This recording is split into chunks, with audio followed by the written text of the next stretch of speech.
Boa noite a todos, sejam todos bem-vindos. É com muita alegria que nós iniciamos hoje, né, nosso último dia desse ciclo de palestras, né,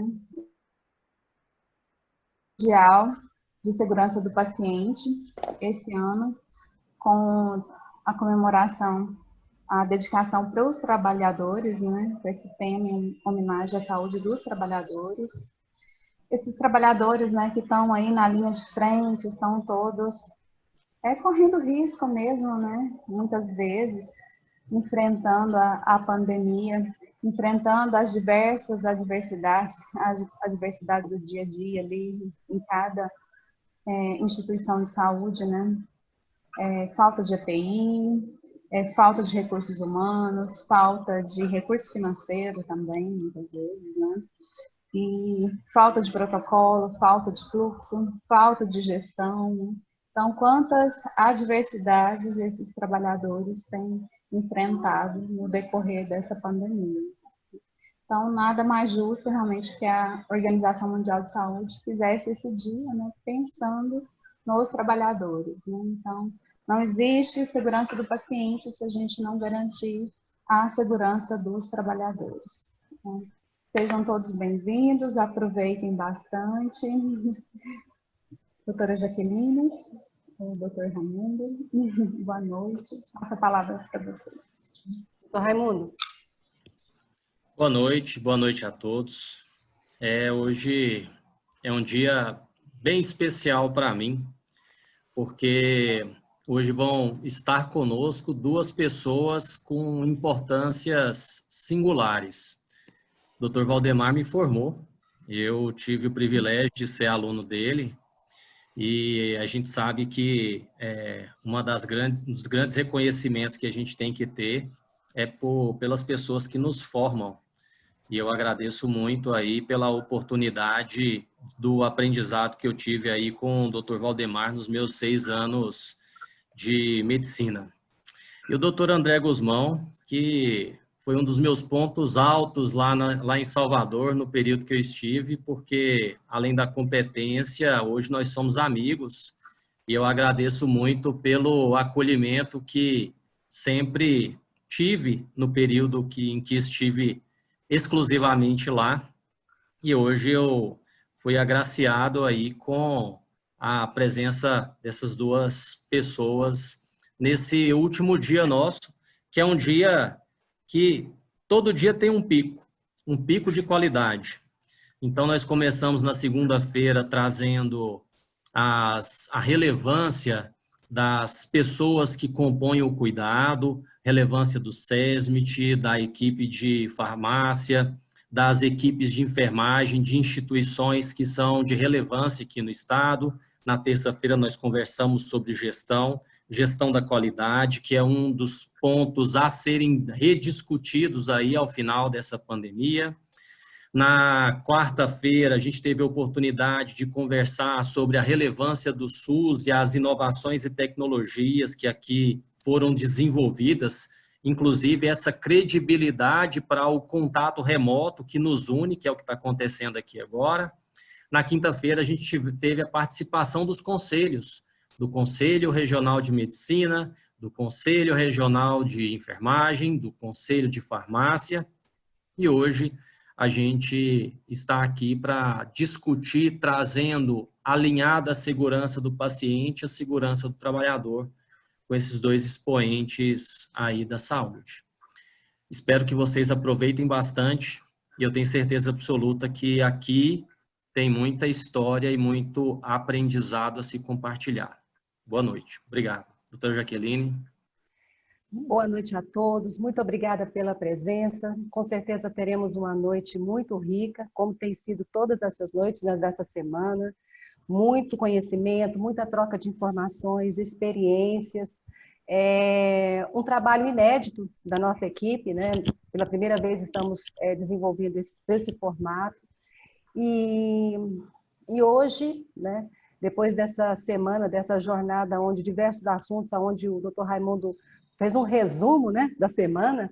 Na segunda-feira, as equipes multidisciplinares, terça e quarta, gestão, incluindo um pouco, né, de informações do valor, né, do SUS, porque falar sobre o SUS é uma semana só para falar do SUS, né?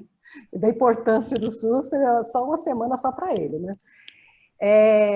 E ontem, né, a importância dos conselhos, né, doutor André, porque algumas instituições, ficou evidente o empoderamento, a importância do empoderamento dessas instituições. Uma delas, que a gente falou aqui ontem, que, né, demos uma abordagem especial, foi justamente o papel dos conselhos, né? E aí estendemos, né, doutor Raimundo, na nossa fala, a questão dos órgãos de controle, né?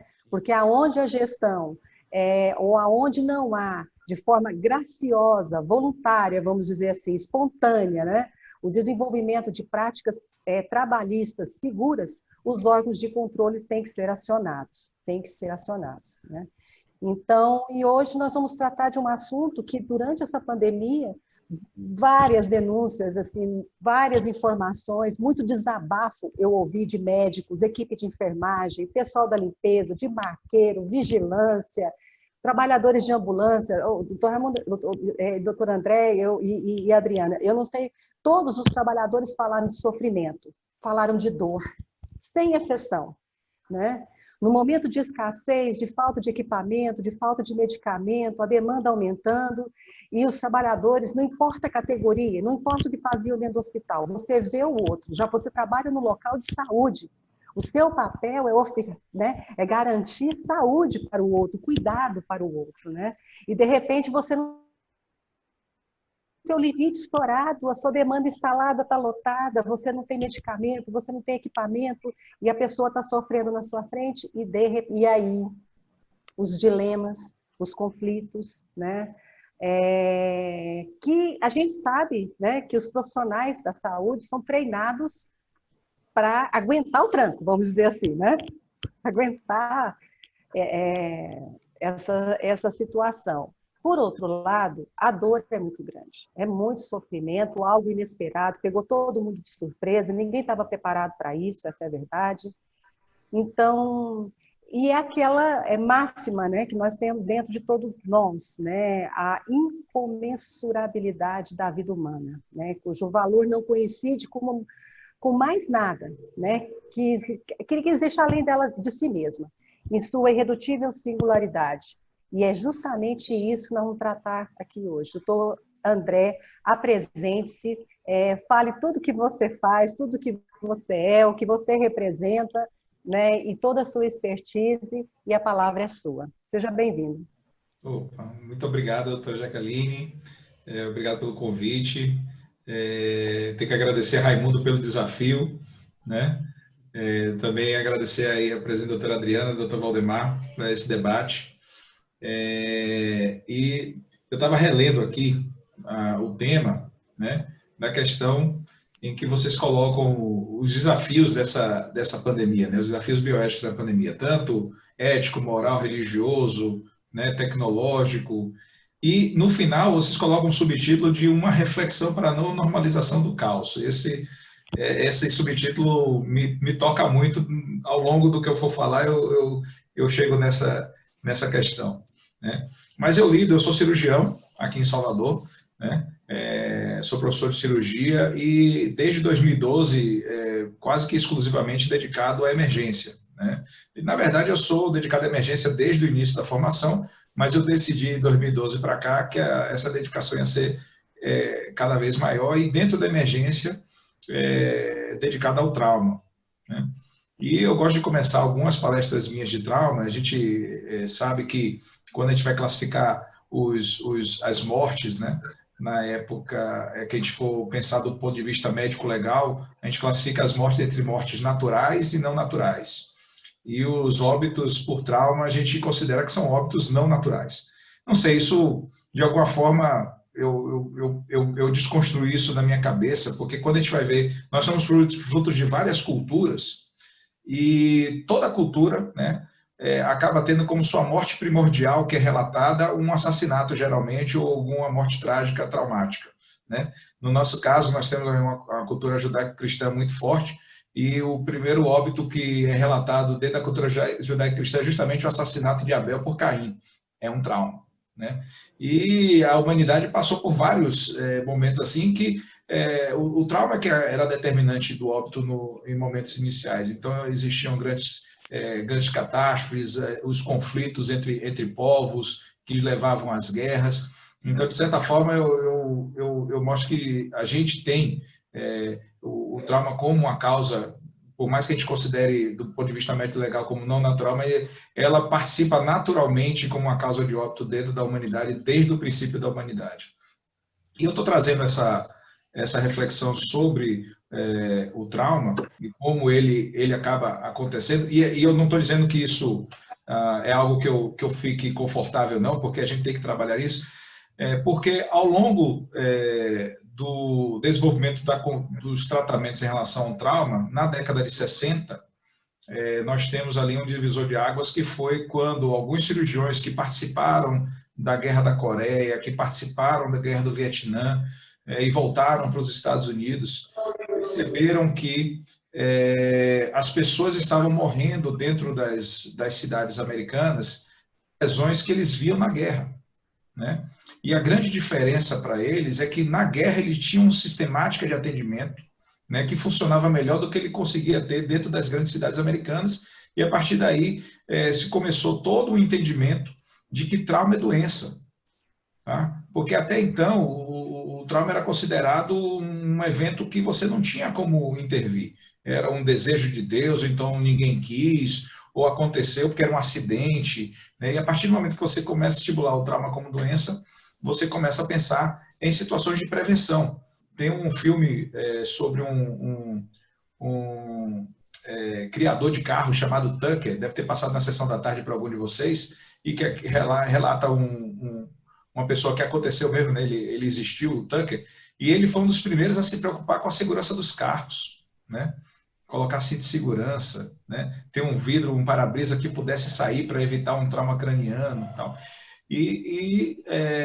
Toda uma política, houve um momento em que o Henry Ford questionou porque um dos seus designs estava colocando cinto de segurança. Olha, enquanto você está colocando cinto de segurança, a Chevrolet está vendendo carro, né? Houve um questionamento disso. A gente não é muito afeito a questões de segurança. E eu acho que esse momento relacionado em 1960, na década de 60, desculpe, em que a gente começa a pensar de maneira mais organizada, né, em evitar que esses acidentes aconteçam, é que a gente também começa a ter uma linha de raciocínio em prol de uma segurança, né? Eu acho que isso se completa muito no final da década de 70 e no início da década de 80, quando as companhias aéreas quiseram ampliar suas atividades. E, naquele momento, as quedas de aviões ainda eram uma realidade, não aconteceu com todos, mas aconteceu com alguma frequência.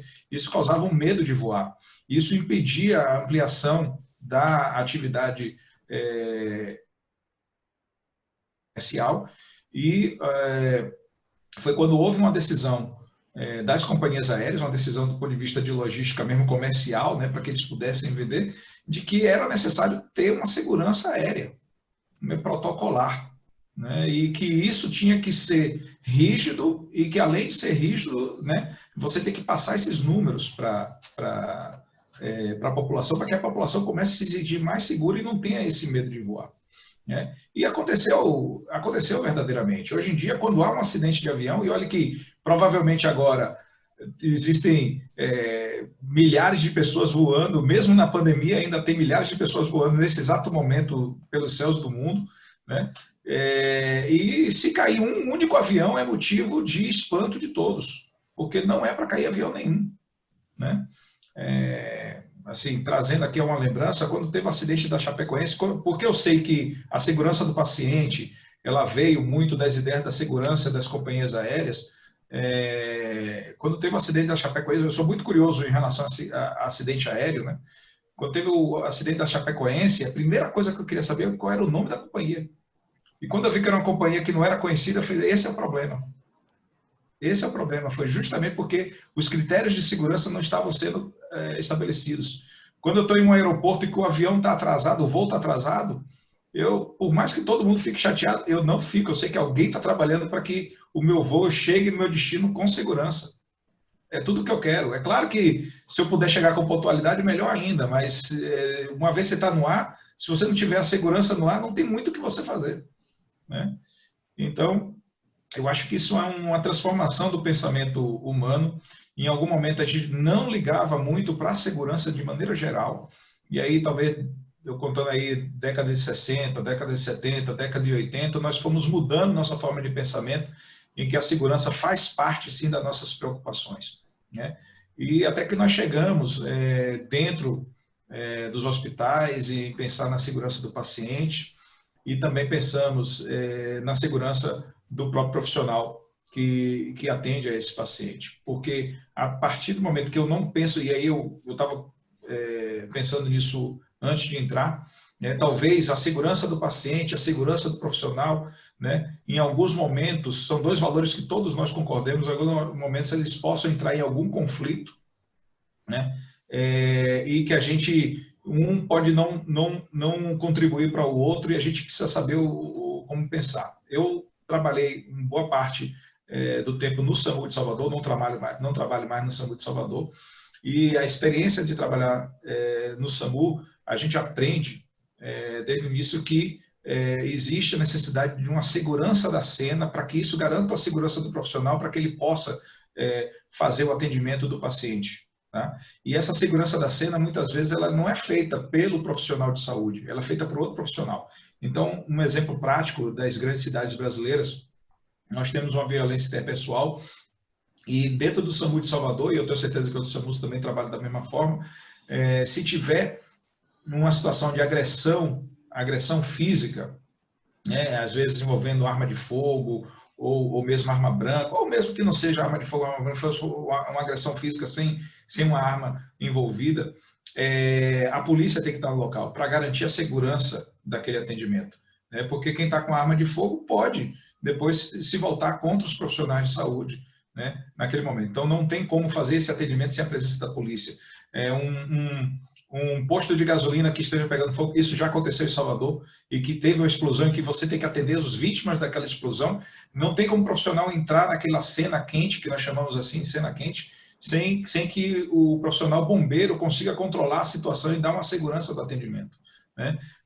Nós temos aqui em Salvador, próximo, na cidade ao lado, Camaçari, o polo petroquímico de Camaçari, é claro, eles trabalham com vários protocolos de segurança, mas na eventualidade de ter um acidente, é necessário que haja uma segurança, haja um controle da zona quente para que o profissional de saúde possa adentrar aquela zona quente e fazer um atendimento com segurança, que ele resolva o problema do paciente sem colocar a sua vida em risco. Então, no final das contas, e também aqui em Salvador nós temos um mar, e não tem como também fazer um atendimento de um afogamento. A maioria dos profissionais de SAMU não são socorristas do mar, né? não são salva-mar, né? E precisa que tenha um profissional específico que consiga fazer aquele resgate para que você possa fazer o atendimento médico. Ou seja, no final das contas, existe toda uma contribuição de várias pessoas que possam garantir a segurança do outro, para que você possa garantir um atendimento com segurança do paciente, né?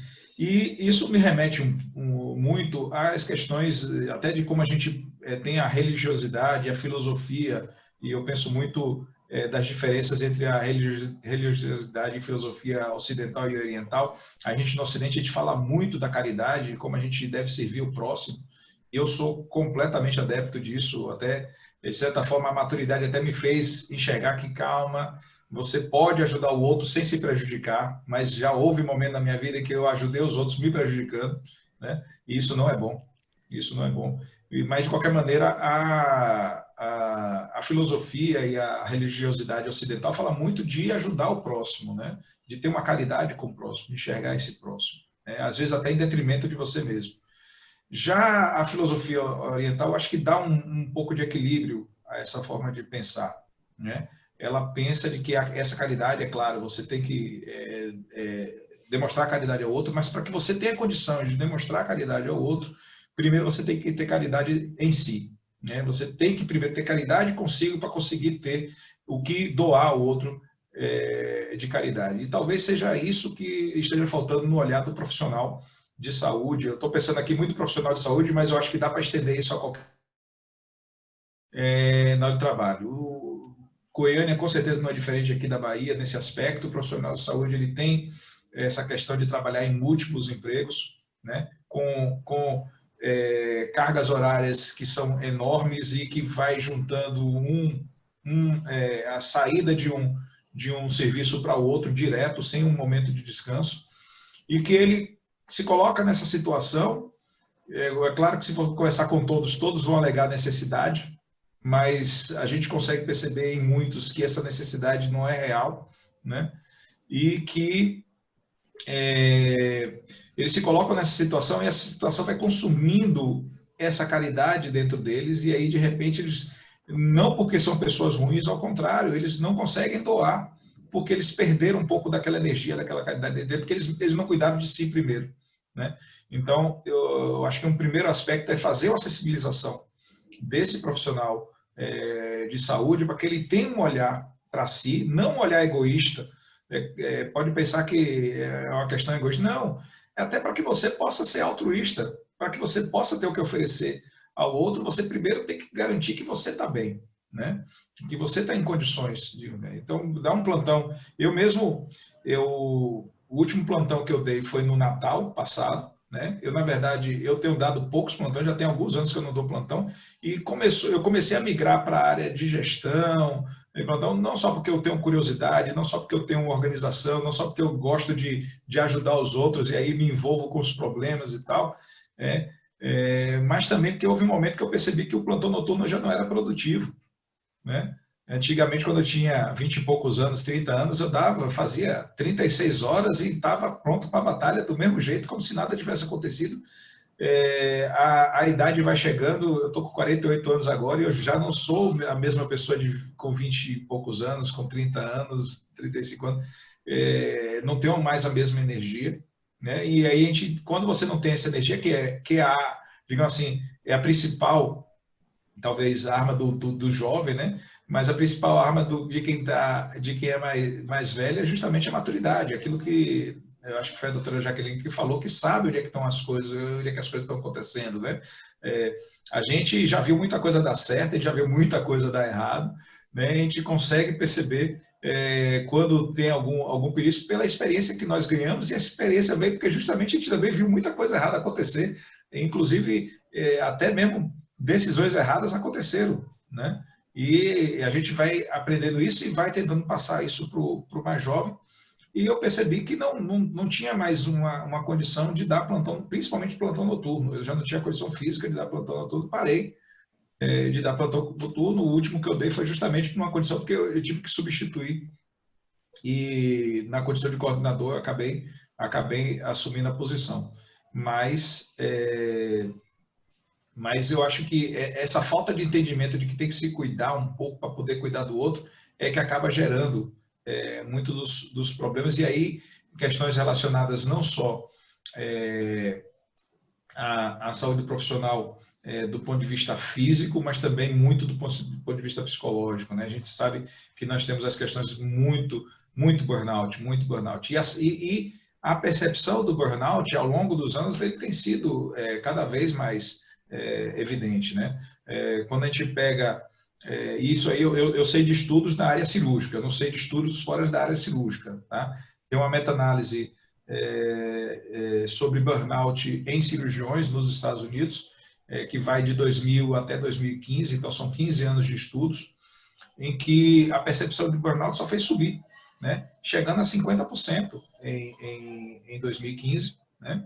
E talvez porque foi alertado, isso está na discussão, mas não está muito claro qual foi o motivo de que a percepção de burnout aumentou. Mas, de qualquer maneira, o que interessa é que a gente percebe que a gente está se agredindo com tantas atividades acumuladas profissionais, né?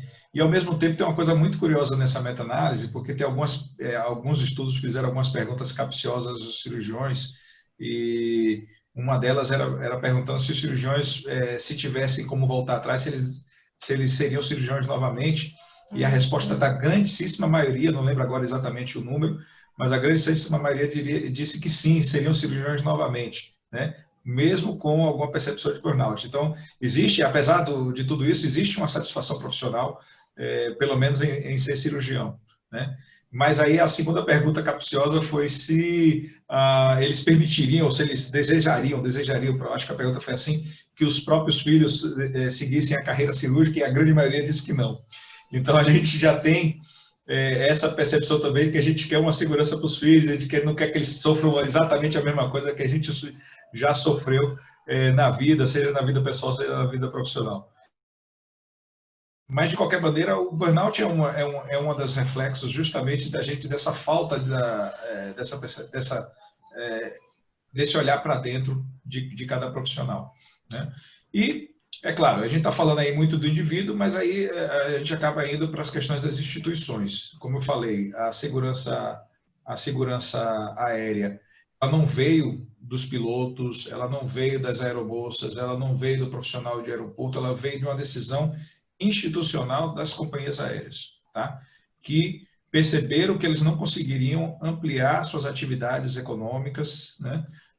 Se eles não trabalhassem o fator segurança, tá? A mesma coisa acontece com cada instituição, e a instituição hospitalar não é diferente. Elas não vão conseguir ampliar se não tiver um olhar para a segurança. Então, daí que nós temos as comissões intra-hospitalar de infecção hospitalar, né? É daí que nós temos a preocupação com a segurança do paciente, e é aí que nós temos que ter a preocupação com a segurança do profissional dentro do hospital. Então, se deixar para cada indivíduo preocupar com a sua própria segurança, isso não vem de maneira organizada. Então, isso tem que ser realmente uma decisão institucional, tá? Seja por uma motivação, como foi lá, econômica, tal, de ampliar suas participações e tal, ou seja mesmo de uma motivação regulatória, de que tem uma instituição que é voltada para isso e que acaba demandando das instituições que estão na operação de que esse olhar deve acontecer, né? Eu acho que a gente tem melhorado muito, eu não sei exatamente números, mas eu acho que a gente tem melhorado muito nisso, né? Pelo menos a minha percepção de estudante até hoje, que a gente percebe isso. E quando chegou agora na pandemia, que a gente percebe que por mais que tenha melhorado, a gente não estava tão bom assim, né? Se você for olhar, o face shield era para estar usando em várias situações que não só no coronavírus, né? E a gente não tinha, digamos assim, a cultura do uso do face shield, né? Se você olhar, a gente não tem tantos leitos de isolamentos para situações de aerosóis, e a gente tem tuberculose pulmonar, não sei como é que é em Goiânia, mas aqui na Bahia tem bastante paciente de tuberculose pulmonar. A gente poderia ter um pouquinho mais de isolamento. A máscara N95 era uma coisa extremamente restrita antes da pandemia, hoje em dia é uma coisa extremamente normal, né, as pessoas usarem a máscara N95. Né? Ou seja, eu acho que a pandemia, por mais que a gente veio melhorando ao longo dos anos, a pandemia mostrou que ainda tem muito o que pensar nesse aspecto, principalmente da segurança biológica da coisa, né? É claro que tem todas as outras seguranças, mas a segurança dos agentes biológicos, né? Ao ponto de que chegamos então na pandemia e, como eu falei no início, ela trouxe muito mais dúvida do que certeza. Eu percebi vários momentos diferentes. Houve um momento em que a gente não tinha EPI suficiente para todo mundo, mas a gente precisava também, não podia deixar de atender os pacientes, e a gente tinha que estabelecer algum nível de segurança por ali. Aí as decisões que foram mais comuns foram justamente suspender cirurgias eletivas, suspender ambulatórios, né?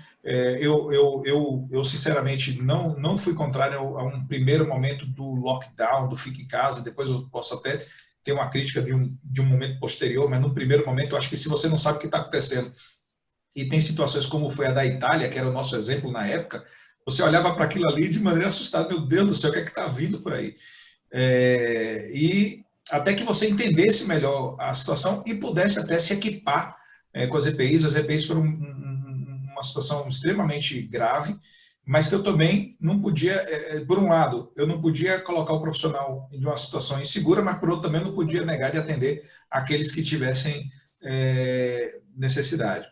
E de um tempo para cá, e já tem bastante tempo, eu não sei exatamente dizer quando, isso subiu. A gente está com EPI bastante, a gente está atendendo todo mundo, e até você consegue perceber até um pouco mais de tranquilidade, tirou a tensão dos ombros, não é um relaxamento, porque você já fez um upgrade de biossegurança, mas já tira um pouco do peso dos ombros em relação àquela toda a preocupação do início, até porque não sei como é que está a situação de Goiânia, mas aqui em Salvador a gente já está realmente no momento de diminuição tanto de casos quanto de óbitos. O que não significa que não houve aprendizado. Acho que eu que sou de centro cirúrgico, mudamos muitas posições relacionadas a centro cirúrgico, né? Tivemos um upgrade de biossegurança, o hospital como um todo também teve um upgrade de biossegurança, e eu acho que a sociedade como um todo, no momento que a gente abolir as máscaras como uma obrigação, eu acho que quando alguém ficar gripado agora, vai sair com a sua máscarazinha no rosto, como acontece nos países orientais já de maneira natural, ninguém acha isso ruim.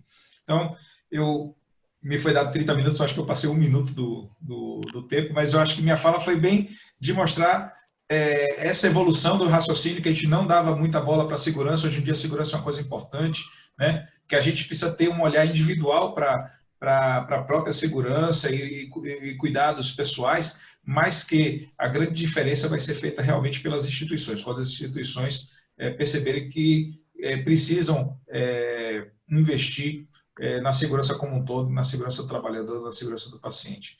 Eu não sei se foi dentro do escopo do que vocês pretendiam, mas foi o que eu pude pensar um pouco para poder contribuir no nosso debate hoje. Excelente. Não, doutor André, é isso mesmo. É o que nós temos tratado durante essa semana, né, doutor Raimundo e Adriana, a questão da gestão, o papel da gestão, né, dessa coordenação, né, desse elemento central, né, definitor, né, de condutas, de práticas, das decisões coletivas, quanto ao tipo de estrutura que você tem dentro da unidade. Quando o senhor fala a respeito da segurança da cena, né, durante a semana nós falamos muito sobre isso, das engenharias, né, uma instituição de saúde, ela tem que contar com o engenheiro do trabalho, né, com o engenheiro mecânico, né, com engenharia clínica, né? Tem que ter médico ergonomista, tem que ter um fisioterapeuta, porque você tem que pensar a sua estrutura que gere um bem-estar, o arquiteto hospitalar, né? A arquitetura tem que ser feita, projetada. Nós temos aqui pessoal do HGG, eu acompanhei a evolução dos últimos 10 anos de HGG, e é de saltar os olhos, né, a diferença de quando você treina um profissional qualificado que busca o bem-estar dos trabalhadores, né, dentro da instituição. Pensando em segurança também, não, porque segurança, além de você garantir a segurança e você garantir o bem-estar, aí é o luxo, né, aí é tudo de bom. Você ter fluxos seguros, né, você conseguir o unidirecional, aonde precisa ter o unidirecional, as alas, né, os locais de isolamento, o senhor falou sobre isso? Eu tinha uma coisinha que é só o finalzinho, que é a palavra caos que vocês colocaram no subtítulo, que eu falei que me tocou a palavra caos e eu esqueci de complementar com ela. Existe um livro de um autor canadense que eu gosto muito. O Raimundo, quando estava aqui em Salvador, estava justamente lendo esse livro na época que o Raimundo estava trabalhando junto. É o 12 Regras para a Vida, um antídoto contra o caos, do Jordan Peterson, que é professor de psicologia lá em Toronto, no Canadá. E ele fala justamente de como você evitar o caos. E, é claro, são 12 regras, ele tenta dar um ordenamento para a vida para que isso você evite o caos. E de todas, tem várias regras, não vou citar todas, mas a regra que mais me tocou é a regra 6, que fala que você deixe sua casa arrumada antes de criticar o mundo. Então, se a gente quiser realmente controlar o caos, né, evitar que que a insegurança seja o normal, a gente tem que ter um olhar para dentro, controlar o nosso e aí mostrar para o outro, tá vendo como eu fiz? E você tem condição de fazer também, e aí cobrar do outro que faça. Então, antes de criticar o outro, a gente tem que começar a fazer com nós mesmos. É um livro que eu recomendo e que ajudou muito no momento que nós estávamos trabalhando, Nonato, que foi um momento de bastante trabalho, né? Bastante conflito, ajudou muito para a resolução dos conflitos naquela época. A luta da Auditoria Fiscal do Trabalho, sabe, doutor André, pelo menos aqui no estado de Goiás, de condenar, sim, gestões domésticas, gestões não profissionais, né? E, infelizmente, nós temos muitas instituições de saúde que têm construções, e, por exemplo, nós temos instituições aqui, unidade de saúde do Estado, que tem 30, 40 anos e nunca fizeram uma reforma estrutural, pararam no tempo no desenvolvimento, né, não só da parte da arquitetura, mas como é que você vai instalar, por exemplo, um aparelho, né, um equipamento de trabalho que consome muita energia numa estrutura que não tem capacidade energética, né? E aí, aí vem essas questões dos conflitos tecnológicos, né? Porque aí o profissional, chego eu toda preparada, toda capacitada para trabalhar no seu hospital, mas de repente eu tenho que fazer o básico, o mínimo, porque eu não tenho condições de, com tudo que eu aprendi, fazer o melhor para o paciente. Isso também causa sofrimento profissional, porque ele sabe exatamente qual é o potencial do saber dele, né? E o que a tecnologia poderia levar de garantias, né, para aquele paciente. E aí nós temos estruturas, né, problemas, questões de dimensionamento de pessoas, né, problemas que envolvem falta de dimensionamento correto de pessoas. E aí, básico também, é que a gente tem em Goiás dimensionamento, doutor André, até de falta de pia, viu? Banheiro, vestiário, vamos falar a verdade, né? Cozinha, local de descanso. E aí vem a questão das lutas, né, das categorias profissionais, né, que tem que exigir. Né? Eu gostei muito desse exemplo da pia, porque é uma coisa que eu queria comentar. Eu sei que tem muita coisa que é tecnológica mesmo, coisas assim, mas eu diria que a maioria são coisas básicas, coisas simples. E a pia, por exemplo, a coisa não é tão tecnológica assim, é uma coisa básica e que traz segurança. Eu acho que é essa construção. Se você garantir que você tem esse mínimo, você vai chegar lá no tecnológico, né? No avançado. E aí vem outra questão que o senhor falou muito bem, né, com outras palavras, mas é a questão da responsabilidade existencial, né? Se eu me atolo, né, por exemplo, por conta de uma série de questões, eu falo assim, não, eu tenho várias necessidades, né, eu tenho que comprar isso, eu tenho que ter aquilo, questões pessoais, né?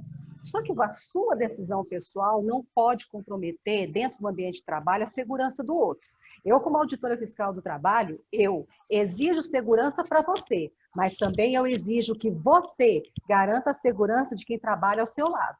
Entendeu? E aí eu entro na questão da jornada de trabalho, aonde você trabalha em 3, 4 hospitais, não dorme, dá plantões seguidos, e aí nós vamos tratar de outro assunto, né, doutor André? Exatamente. Alcoolismo, drogas, e por aí vai. Drogas lícitas, drogas ilícitas, o alcoolismo. Nós estamos no Setembro Amarelo. Tem um outro livro que também me influenciou muito, chama Rápido e Devagar. É de um ganhador de prêmio Nobel, Daniel Kahneman, também psicólogo, só que ele é em Israel.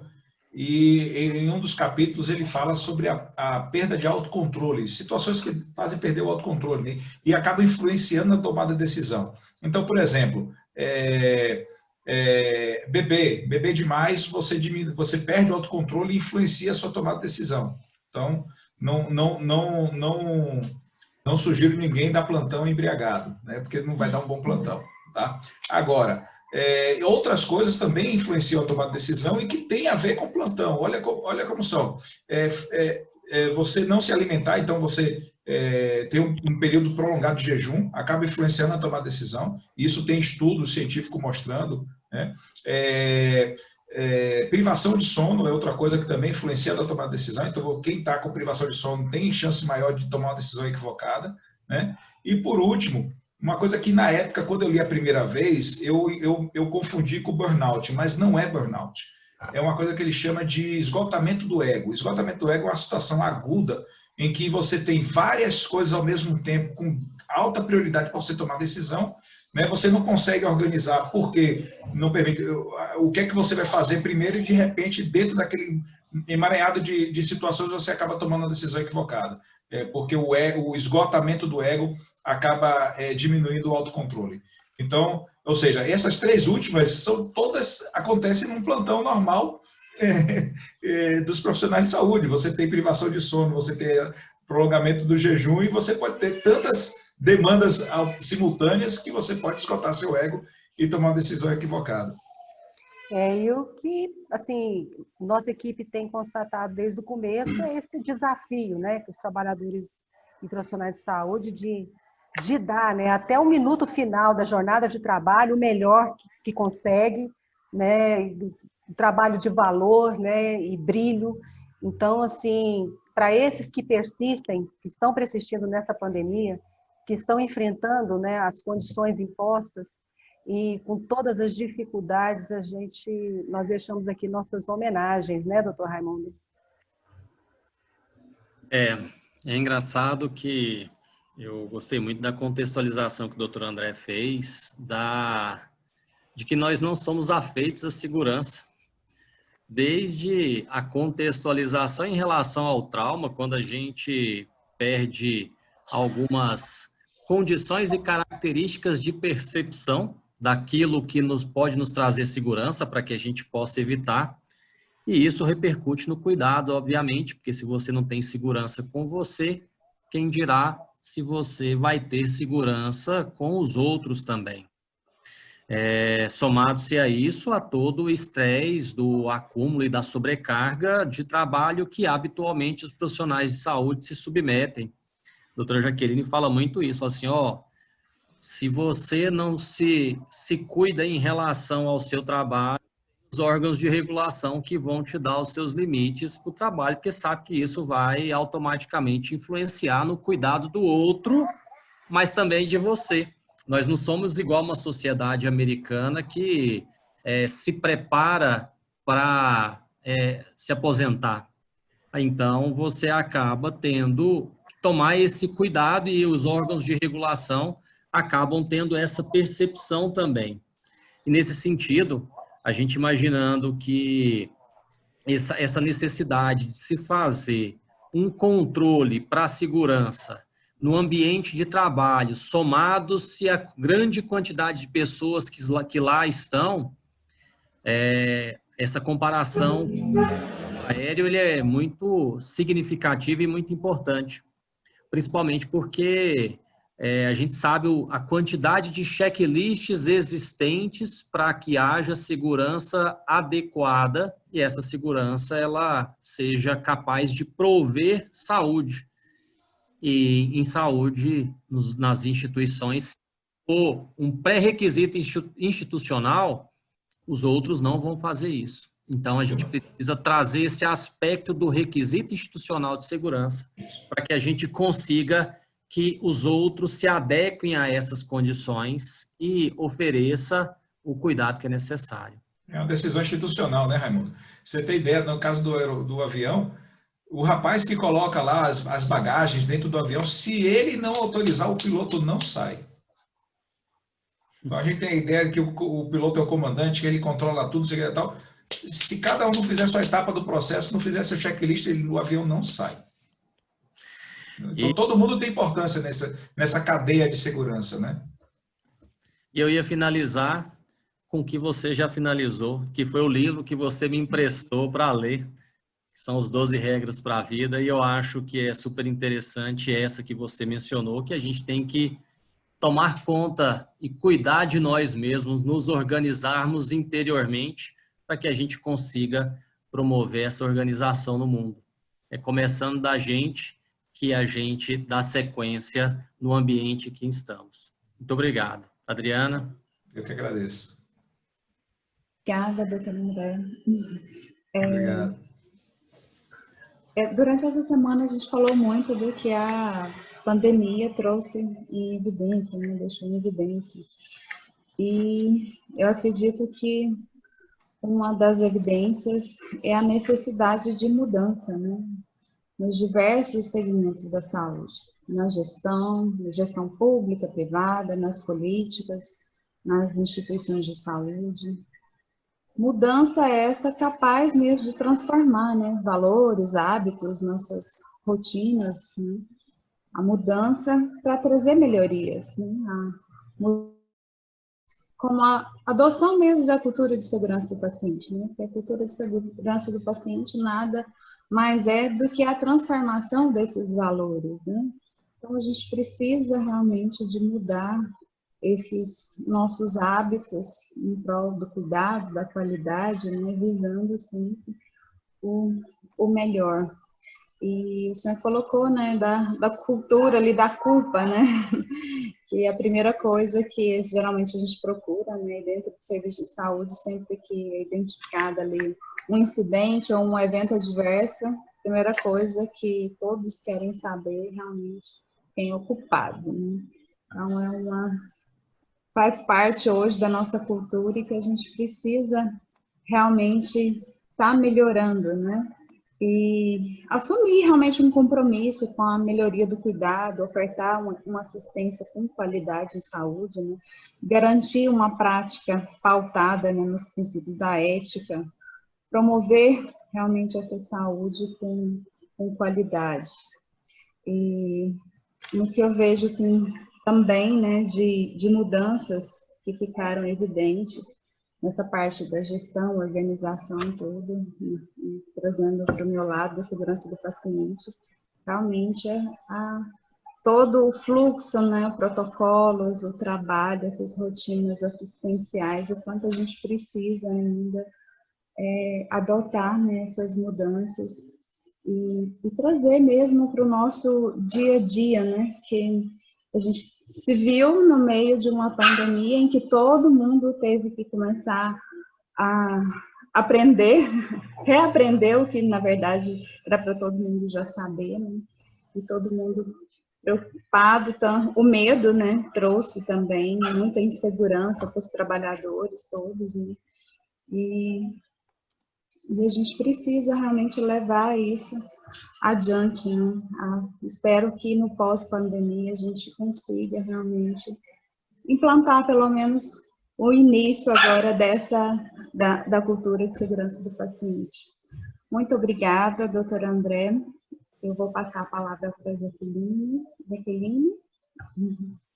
Doutora André, novamente, nossos agradecimentos, né, pela sua disponibilidade, pela exposição que foi feita. Eu sei que o senhor tem um compromisso na sequência, então fique à vontade, né? Espero que o senhor tenha oportunidade agora também de assistir pelo menos um pouco da palestra da exposição do Dr. Valdemar. Né? Tudo bem, doutor Valdemar? Eu só pedi a desculpa ao doutor Valdemar, porque eu vou assistir sim a palestra dele, mas infelizmente 20 horas, como eu disse, eu tinha um outro compromisso. Aí quando der 20 horas eu vou sair, doutor Valdemar. Eu peço desculpas antecipadamente. Tranquilamente. Boa noite. Agradecer o convite. Tudo bem, doutor Valdemar? Tudo bem? Tudo bem, Jaqueline? Graças a Deus. Estou à sua disposição. Obrigada. Pois é, eu gostaria que o senhor se apresentasse para quem não conhece, né, as suas expertises, né, as suas coordenações, o que o senhor faz. E, novamente, muitíssimo obrigada por ter aceitado esse desafio, né? E compartilhar conosco o seu conhecimento e com esse tema que é tão importante e tão sensível para os profissionais de saúde. Muito obrigada, a fala é toda sua. Boa noite de novo, eu sou Valdemar Naves do Amaral, sou médico, ginecologista obstetra e ultrassonografista, professor da Faculdade de Medicina da Universidade Federal de Goiás, e lá hoje estou como vice-diretor da Faculdade de Medicina. Sou diretor científico do Conselho Regional de Medicina de Goiás, do CREMEGO, e sou diretor científico da Academia Goiana de Medicina, como membro da Academia Goiana de Medicina. E nós temos tido, além dessa atividade profissional diária de atendimento ao paciente, a parte educacional junto aos graduandos da Faculdade de Medicina, aos pós-graduandos, médicos residentes, mestrando, doutorando. Temos tido também uma atividade de gestão na Faculdade de Medicina, gestão na Hospital Maternidade Dona Iris, Hospital das Clínicas, e a segurança do paciente enquadra nesses aspectos todos aí. Eu queria, então, agradecer o convite à Jaqueline, inicialmente a Raimundo, que passou pelos bancos da Faculdade de Medicina da UFG, a Adriana, e cumprimentar aí o doutor André Guzmão pela apresentação. Bom, com relação às segurança do paciente, o aspecto importante para quem vivenciar isso, saber que ela é multifatorial, né? Multifatorial porque ela começa no momento que o paciente se torna paciente, habitualmente no consultório médico eletivo, no consultório médico de um profissional médico ou não médico, mas um consultório de emergência, e ali as posições que levam na sequência a um diagnóstico, né? Então, começa a ter segurança quando ele é bem atendido.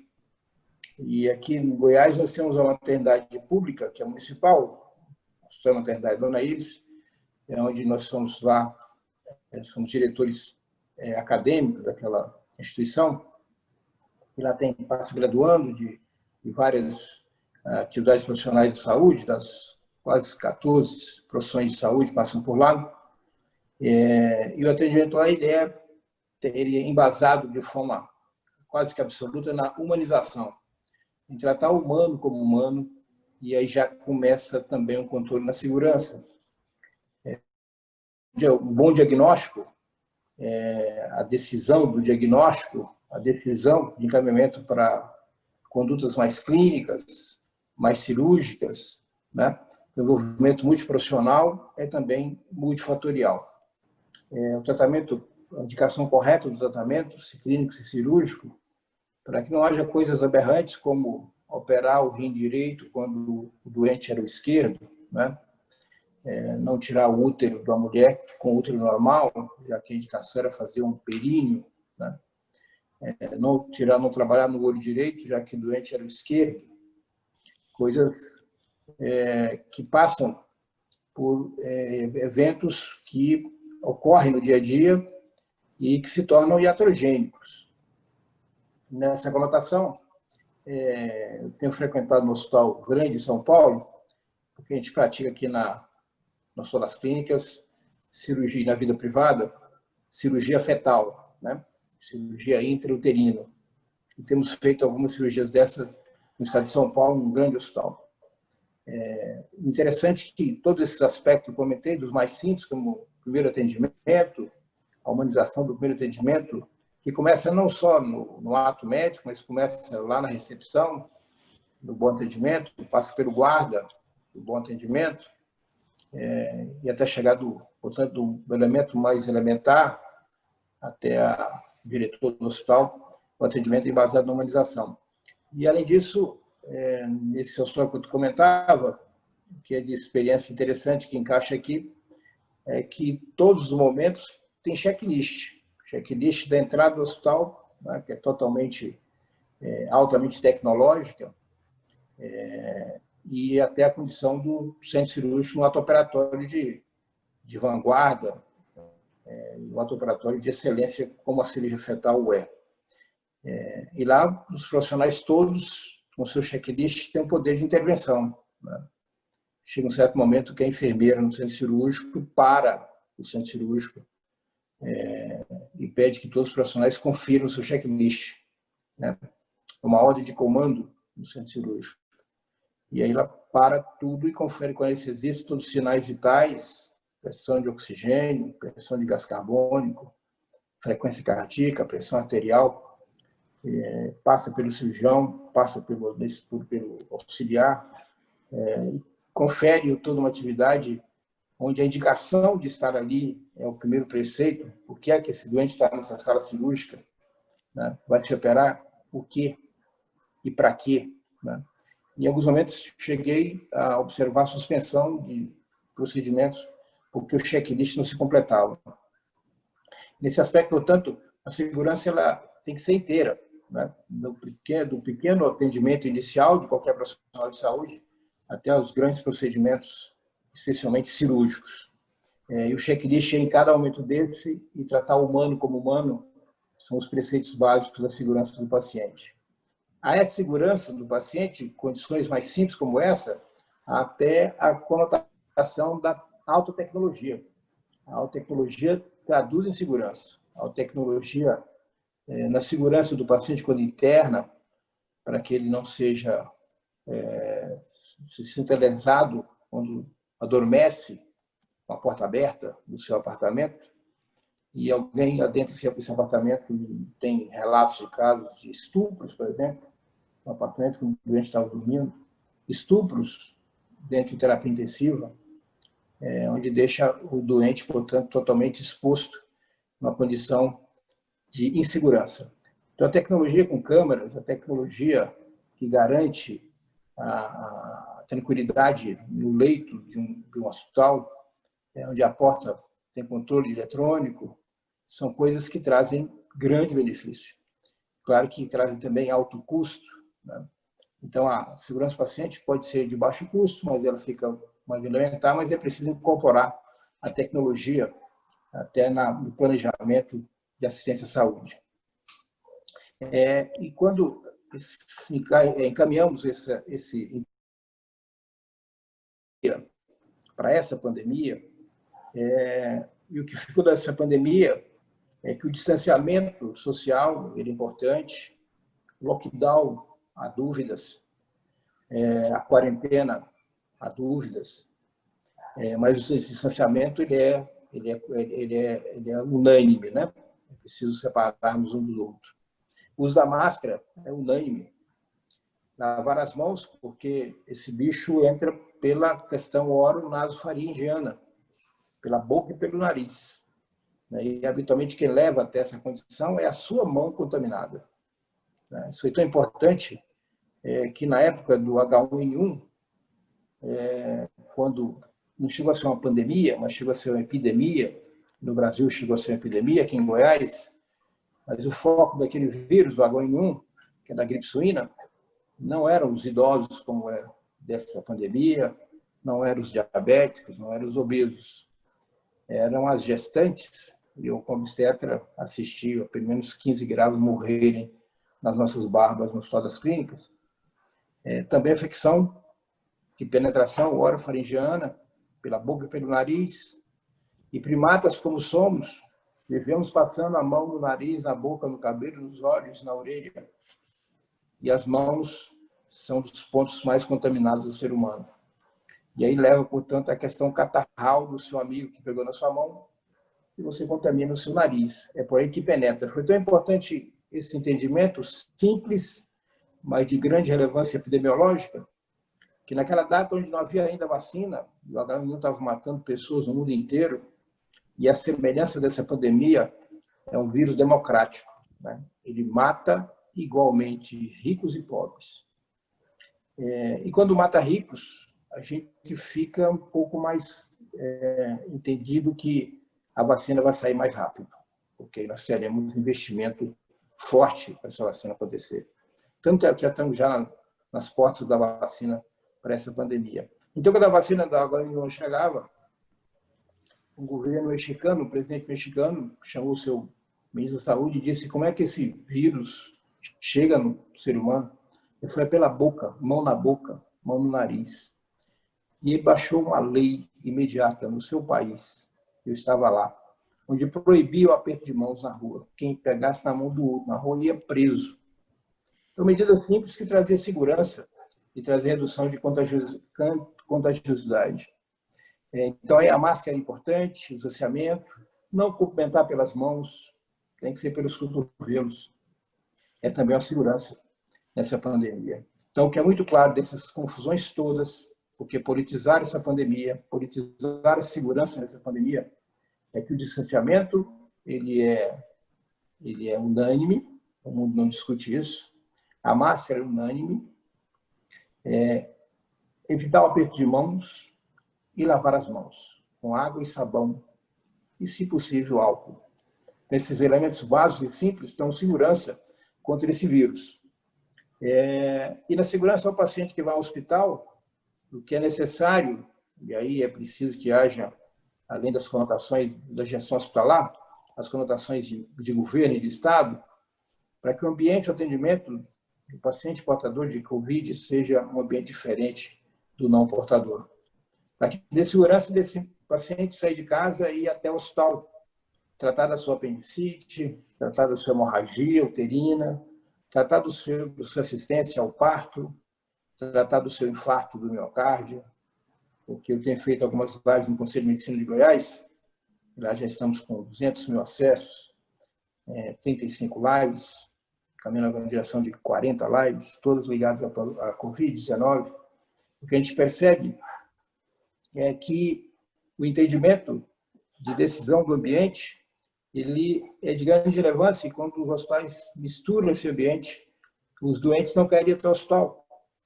Então, está muito claro que a pandemia e a quarentena trouxe problemas domiciliares, do tipo mais agressões às mulheres, mais violência doméstica, trouxe também mais suicídio e trouxe também essa conotação de que o doente não quer ir até o hospital, porque acha que lá vai misturar com o covidário. E por isso nós temos tido apendicites em casa e a doença que só tem um rumo, uma direção e um sentido, a morte. A apendicite só leva à morte. Aí ele não morre de Covid, mas morre de apendicite, morre de infarto. E essas conotações são todas bem evidenciadas. Por isso que é preciso que a população seja passada que a segurança a ele será dada. Se ele não é portador de Covid, ele vai ter um atendimento em separado. E pode ser no mesmo hospital, mas com atendimento em separado. Isso também traz o entendimento da segurança naquele momento, segurança contra a Covid. Mas toda essa segurança do paciente, os hospitais hoje caminham muito fortemente nessa direção, e os governos deveriam também trabalhar nessa direção da segurança, especialmente porque isso passa pelo entendimento de ética e bioética, né? E na convivência social é preciso que a gente comece com moralidade e com ética. A moralidade de quem é gestor público, gestor privado, que trate o público como público, o coletivo como coletivo e o privado como privado. Que não misture as bolas. Porque o fato de misturar o público, que é do povo, com o coletivo, que é do meu grupo, e com o meu bolso, gera as confusões que surgiram aí no Brasil inteiro, dos inconvenientes de gestores maiores, tratando e deixando a população muito mais insegura, até na questão da comunicação. Passa pela ética, porque segurança do paciente sem ética não há segurança, e ética não é moralidade. Ética é um conceito independente onde as regras de uma profissão são bem estabelecidas para a atividade daquele profissional. Então, ética está escrito, moralidade não está escrito. Moralidade é da criação. O indivíduo, quando tem moralidade, ele cuida da vida dele privada, entende que quando ele está trabalhando no público, é para o povo. E quando ele trabalha no coletivo, é para o seu grupo. Né? Não pode o cheque do público pagar a conta do privado. Aí ele é imoral. Na ética, as condições estão escritas como normativas, como normas. E é preciso trabalhar com a segurança do paciente com ética, com regras estabelecidas daquilo que eu posso fazer e o que eu estou proibido de fazer. Né? Não pode o médico se envolver com o doente, em qualquer aspecto que não seja puramente profissional. E não pode o outro profissional também fazer envolvimento com o doente, porque aí deixa de ser um atendimento dentro dos preceitos da ética. E não pode qualquer profissional de saúde extrapolar no diagnóstico, fazer super diagnósticos. Mas também não pode ele subjugar o diagnóstico. Então não pode, na segurança, nem exagerar, nem subjugar. Tem que ser exatamente do tamanho certo. Não pode, no tratamento do doente, a ética já regulamenta isso em cada profissão, e o tratamento também não pode ser maior do que o real, mas também não pode ser menor. Não pode o doente ser dado menos do que ele precisa, mas também não pode ser dado o exagero do que ele não precisa, mesmo que haja interesses financeiros nesse envolvimento. Isso garante a ética no atendimento da segurança do paciente. E nesse aspecto, o terceiro conceito e preceito de convivência social, nós falamos de moralidade, de ética, é o conceito da legalidade. Dos três conceitos, o mais mutável é esse terceiro, é da lei. A lei muda todo dia, toda hora. Ética, pouco mutável, e moralidade é imutável. Portanto, nessa concepção, a legalidade, aí entra a questão do gestor, que usa as regulamentações, os estatutos e a própria legislação para fazer e garantir a segurança do paciente, eventualmente até com ações de lei para que aquilo aconteça. Sem exageros também, né? Sem exageros. Sem exageros, por exemplo, em algum momento que a gente viu na pandemia, exagero de pessoas serem presas porque estão nas praças, mesmo que o regulamento daquele governante tenha estabelecido que era para não ficar na praça. Mas também sem sub-aplicabilidade, tem que ser do tamanho correto, nem exageros e nem falta, tanto na moralidade, quanto na ética, quanto na lei. Paralelo a isso, trabalha no plano social dois elementos importantes, duas premissas importantes, que são a ciência e a religiosidade. A religião é importante. E aí passa a ser no paciente que o ser humano, a humanidade, trabalha pelo menos com 4 vertentes de conhecimento. E aqui a pandemia fez uma confusão nos 4 conhecimentos.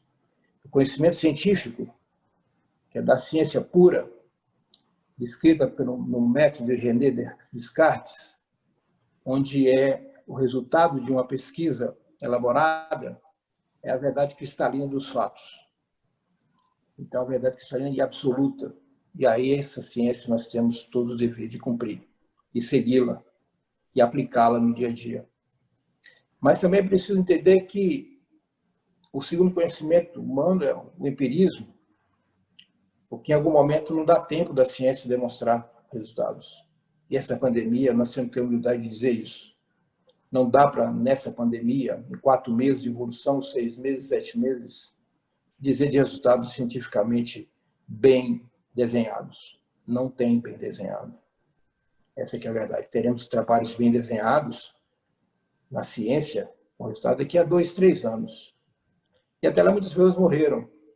Tá? E, portanto, nós temos que valorizar o empirismo. O conhecimento aqui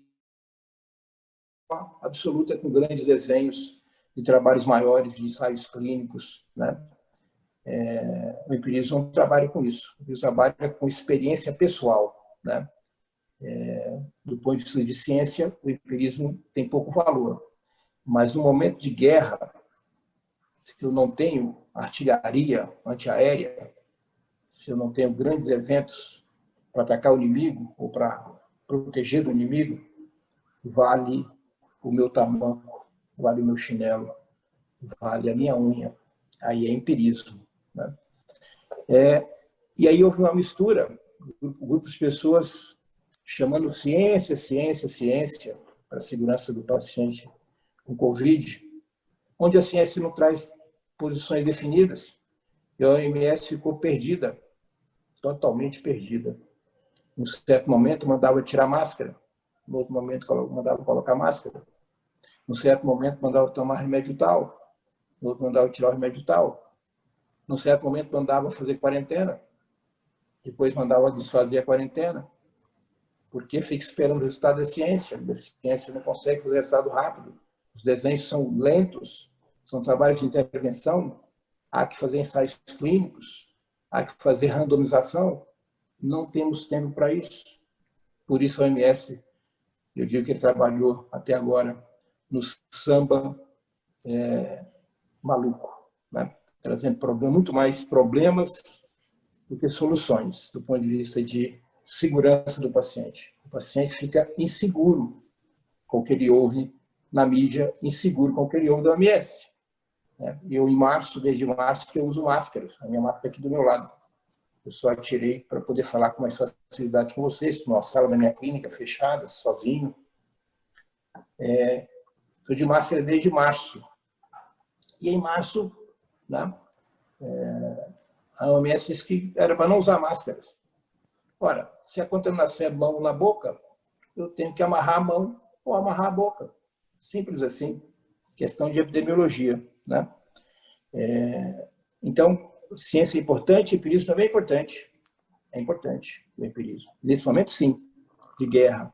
É importante o conhecimento religioso, que é o nosso terceiro conhecimento, onde só a fé me interessa, né? Eu também sou cristão, de visitar Jerusalém e seguir os passos de Cristo.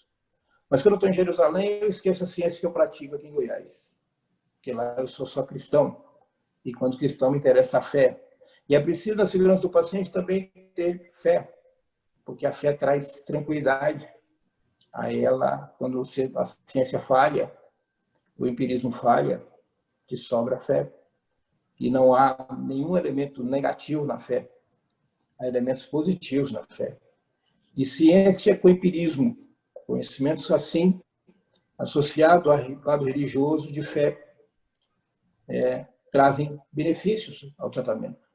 Eu entrevistei na nossa live do CREMEGO o primeiro médico de Goiás que tomou a conotação do soro de plasma de convalescente, é o plasma de outro indivíduo que tinha tido Covid, e ele estava morrendo no hospital, né? Durante um grande cirurgião cardíaco de Goiás. Eu entrevistei meu amigo, ele veio no CREMEGO, e eu disse, ele contou toda a história, e ele era ateu, até a data que ele ficou entubado mais de 15 dias. No final, ele chorando, eu perguntei o que foi que te salvou. Foi a hidroxicloroquina? Foi o plasma convalescente? Foi o tubo? Foi a azitromicina? E ele disse, eu não acreditava em Deus, mas eu tenho plena certeza que quem me salvou foi a fé da minha mulher, porque eu não tinha fé, e dos meus filhos, que rezaram e oraram durante mais de mês, e foi Deus que me salvou. E agora ele é um cristão absoluto. Então eu acredito também na fé, é um conhecimento religioso que tem que se aplicar também na segurança do paciente, já que ser respeitado a fé do paciente em todos os seus momentos. E o quarto conhecimento humano, que se aplica também na segurança do paciente, é o conhecimento filosófico, da filosofia, né? Que é também um conhecimento importante. De onde viemos, para onde vamos, por que estamos aqui, por que tanto sofrimento, por que menos sofrimento, por que o meu vizinho sofre menos, sofre mais, por que a mulher sofre menos, sofre mais. Esses são conhecimentos filosóficos que se aplicam também nesse momento, porque enriquecem a conotação do ser humano, enriquecem a segurança do paciente. Então, ele também se aplica junto com a humanização, com bom atendimento, bom diagnóstico, bom tratamento, tudo com checklist. E, mais recentemente, por força da pandemia, o Ministério da Saúde deliberou pela telemedicina. E a telemedicina para atender o doente à distância, especialmente para aqueles doentes que não querem sair de casa, porque não estão confiando na segurança do hospital. Então, a telemedicina foi deliberada pelo Ministério da Saúde, está a ponto de ser regulamentado pelo Conselho Federal de Medicina. Mas algumas áreas não tem como aplicar telemedicina. Emergência, não tem telemedicina em emergência. É preciso examinar o doente, né? Na urgência, ginecologia obstetrícia, como é que se atende uma grávida por telemedicina? Em trabalho de parto, sangrando, com bolsa rota. Como é que se atende uma mulher com corrimento, com hemorragia uterina? Uma mulher com caroço na mama, câncer de mama. Então, algumas áreas da medicina se aplicam muito pouco à telemedicina, a não ser no segundo consulta, terceira consulta, mas a primeira consulta tem que ser pessoal. E tem áreas que se atendem bem à telemedicina, né? Pode ser atendida à distância. E aí a regulamentação do Conselho Federal vai ser importante para que nós façamos dentro da ética, porque o Conselho de Medicina vai estabelecer as regras para que isso ocorra dentro do melhor para a saúde privada. Então, a telemedicina veio por força da pandemia, porque haviam dificuldades imensas na instalação da mesma no Brasil. Há anos que o Conselho Federal tentava instalar a telemedicina e não conseguiu. Aí, por força de lei, o ministro deliberou que era para instalar umas regras muito mais simplificadas que foi estabelecido, e a coisa seguiu assim. Cabe ainda à segurança do paciente a conotação da gestão, a gestão em saúde, né? A gestão em saúde, ou muito mais a tecnologia em saúde, onde a gestão é apenas um setor desse amplo espectro da tecnologia em saúde. Na tecnologia em saúde, nós temos dois olhares. O olhar da epidemiologia, onde eu olho o doente no meio da população. E aí interessa ao gestor, que trabalha com esse quadro, interessa é o número, né? Se eu sou um caso em 1 milhão, e só existo eu, e o meu tratamento custa 100 mil reais, o SUS não vai pagar o meu tratamento. Porque eu sou só um em 1 milhão. Mas se a minha doença representa 100 mil em 1 milhão, o SUS vai pagar o meu tratamento.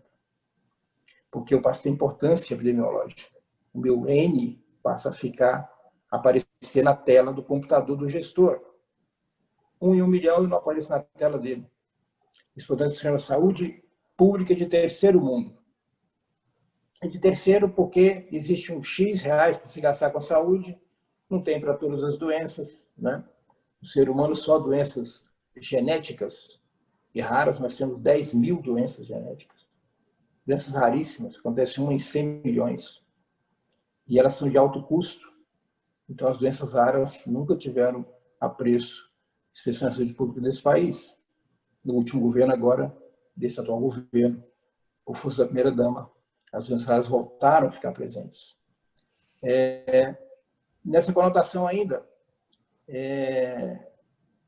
da tecnologia em saúde, onde o gestor olha na epidemiologia se o N da minha doença tem importância. Mas há estabelecido já em saúde do futuro, ou medicina do futuro, onde o que importa não é a minha presença na população em geral. Interessa o Valdemar, que doença ele tem, e nós vamos dar a ele o melhor possível. Aí o indivíduo é maior do que a população. Altíssimo custo. O primeiro mundo pode instalar isso. Um exemplo clássico disso é o dono da Apple. O dono da Apple, que revolucionou a comunicação desse mundo, importante para ele estar vivo, importante para a família dele, para o país dele. É um cidadão do mundo. Mudou o mundo. Eu estou aqui agora falando com vocês do meu celular, um Apple. Eu podia fazê-lo em qualquer momento do meu carro, se quisesse, em qualquer lugar que eu estivesse. Então, fazer assim foi um cidadão que o fez.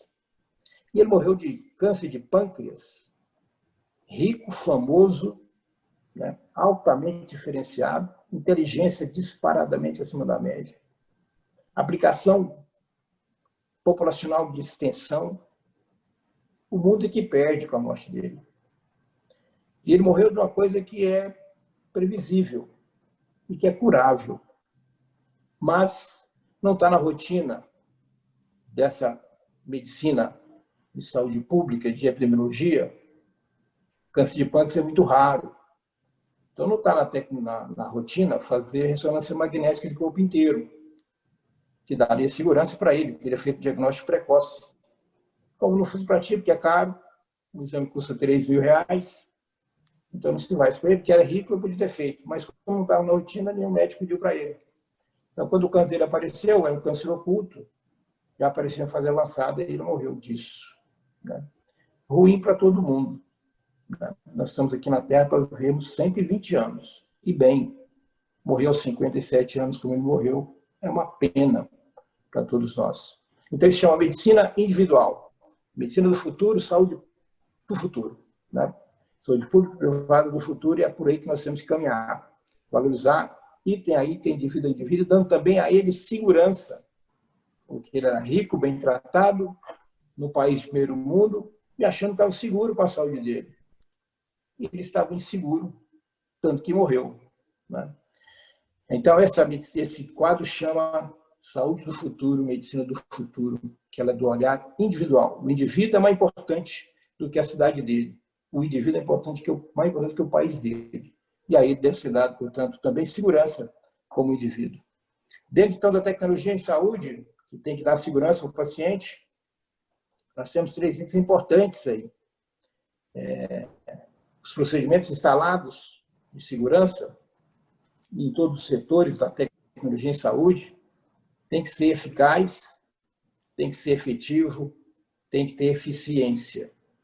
Professor, Eficácia, sim. só para dar um alô ao senhor, está faltando 1 minuto, porque a gente tem os 30 combinados e ainda tem Então, mais Uma pessoa... Desculpa. Nenhum problema, posso encerrar aqui. Fica então aqui o agradecimento a vocês, espero poder ter colaborado com essa apresentação, muito mais preocupado com a segurança, no sentido mais amplo, pleno e com olhar da pandemia. Muito obrigado e boa noite a todos. Obrigada, professor. Obrigada. Ao invés de nós fazermos a nossa rodada entre nós, a palavra agora para a Procuradora do Trabalho, a doutora Janilda, né? E nós temos trabalhado junto desde o início dessa pandemia também. Para ela é uma novidade, né, Janilda? Um grande desafio. E ela está firme conosco no sentido de buscar, dentro das nossas condições, se possível, garantir a segurança dos trabalhadores. Doutora Janilda, eu passo a palavra para você. Eu vou tentar...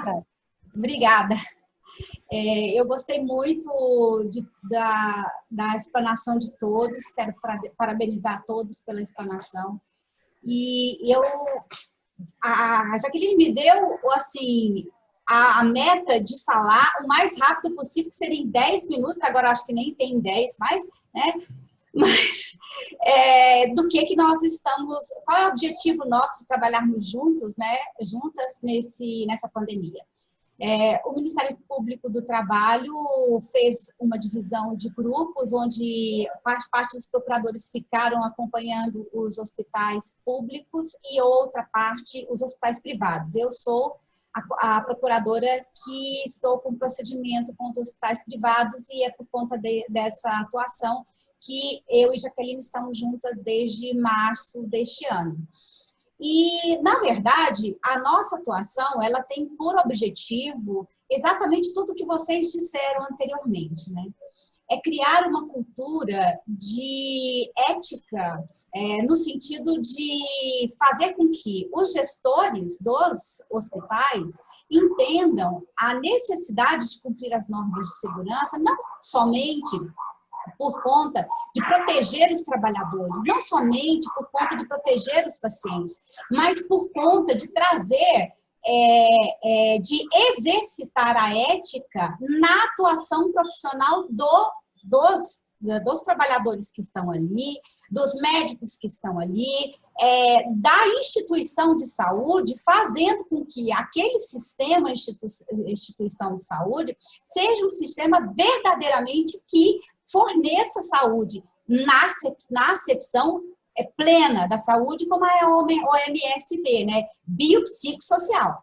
Então, o professor que falou inicialmente, ele disse que nos estudos dele, ele observou que nós não somos afetos a cumprir as normas de segurança.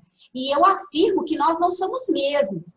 Sabe, existem, inclusive, isso foi tema, inclusive, de uma palestra minha em Portugal, ano passado, em que eu utilizei os estudos de um auditor fiscal, o nome dele é... Deixa eu ver o nome dele aqui. Vitor Araújo Filgueiras, e ele fez uma extensa pesquisa e ele demonstrou que os trabalhadores brasileiros, eles têm um perfil, um padrão de gestão predatória. E esse perfil, ele busca a ocultação dos acidentes de trabalho, dos problemas dentro do ambiente de trabalho, a individualização como culpa do empregado pelo acidente, e a confrontação direta com a regulação das técnicas de gestão e de trabalho. Então, isso acabou resultando, essa cultura, existe uma cultura de descompromisso com o cumprimento das normas de segurança no Brasil.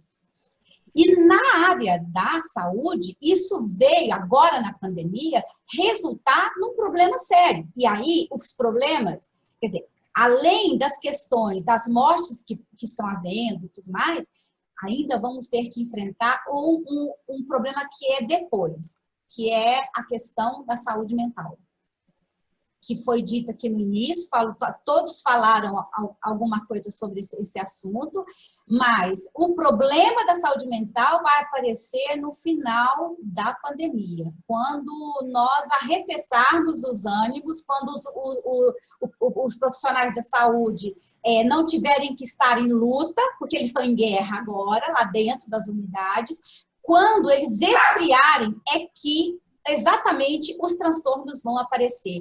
Diversos tipos de transtornos, né? Inclusive suicídios que podem ser a posteriori. Então, eu acho que o nosso objetivo aqui, com esse trabalho, é tentar fazer alguma coisa para deixar, pelo menos, depois da pandemia, algo que possa servir para todos os profissionais. E nessa perspectiva, nós estamos desenvolvendo três... Com quantos por cento de bateria? Desculpa. Nós estamos desenvolvendo 3 projetos, né? Um que é de simulação realística, porque percebemos que os profissionais da saúde não foram qualificados adequadamente com relação a todas as normas de saúde e segurança que eles deveriam estar sabendo de cor e salteado e não estão, não tem um compromisso com o cumprimento das normas. Vamos fazer um outro projeto que se refere a compliance em saúde mental, em compliance em segurança, em saúde mental dos profissionais da saúde, e aí, nesse tocante, vamos tentar tentar mudar a gestão das unidades de saúde para que a gente possa não só proteger os futuros profissionais de saúde no futuro, como também esses que sofreram as questões da pandemia. E também vamos começar um outro projeto que chama Anjo da Guarda, que é ajudar os profissionais da saúde nesse momento, ainda em pandemia, com pessoas que possam acompanhá-los e fazer estatísticas de como esses profissionais estão lidando com os problemas de saúde mental. Então, todos vocês aí falaram em ética, falaram em de cumprir as normas de saúde e segurança, e o que é mais importante, né, nessa questão do compliance, por exemplo, é nos conscientizarmos, as pessoas das unidades de saúde, de que todo esse compromisso com o outro, e aí a gente tem que observar a ética sob a perspectiva da vida boa, da alteridade com o outro, né, de buscar o melhor para o profissional e para o paciente e para todas as pessoas que estão ali, o cumprimento das normas de segurança, nessa perspectiva, ele não vai servir apenas para o trabalhador, mas para todas as pessoas que entram, né, e que usufruem e que dessa unidade de saúde, e também para o sucesso desse empreendimento, dessa unidade de saúde, que só vai ter um verdadeiro sucesso se realmente se comprometer com a ética, o compliance, né, e com o cumprimento das normas de segurança, que é uma consequência. Nessa pandemia, né, Janilda, uma situação que nós, durante a semana a gente falou muito a respeito do controle, né, doutor Raimundo, doutora Adriana, né, e aí eu vou passar um pouco para você essa questão, de que a gente também trata muito isso no nosso dia a dia, a dificuldade das instituições do controle de estar efetivamente nas instituições, né, em razão das nossas insuficiências, então, não só a nível federal, mas a nível municipal e a nível estadual. E o quanto a ausência de Estado, né, no exercício do seu papel de controle, de estar ali junto, de identificar os problemas, de exigir boas práticas onde não há aquela atitude, aquela conduta, né, realizada de maneira graciosa, vamos dizer assim, né? O quanto isso ficou evidente nessa pandemia, né, Janilda? Um ponto que eu acho que fica bem ressaltado é justamente a falta de presença de Estado, sabe? Porque essa questão da falta de treinamentos, capacitações, conteúdo, não ter núcleo de segurança do paciente, olha que absurdo. Adriana, a legislação é de que data? Núcleo de segurança do paciente. Quando é que criaram o núcleo de segurança do paciente, que é exigido? Desde 2013. 2013. Eu não dou nem conta de contar quantas instituições no estado de Goiás que não tem núcleo de segurança do paciente, ou em razão do desespero que ficou na pandemia, criou há 3 meses atrás, né, doutor Raimundo? Então, isso é falta de quê? Presença de Estado. Isso é falta de presença de Estado. Jaqueline, eu tenho feito uma reflexão muito profunda com relação a essas questões. E eu tenho chegado à conclusão que, na verdade, nós precisamos evoluir para um outro caminho mais, digamos assim, mais arrojado. E nessa linha, não é só o Estado que falta uma atividade estatal que seja eficiente para mudar a cultura do empresariado, né? E eu percebo que hoje, inclusive eu participei de um curso sobre Constituição Econômica, e nesse curso o debate era a questão das empresas que não têm ética nas suas relações. E aí o Estado tem que intervir ou não tem que intervir?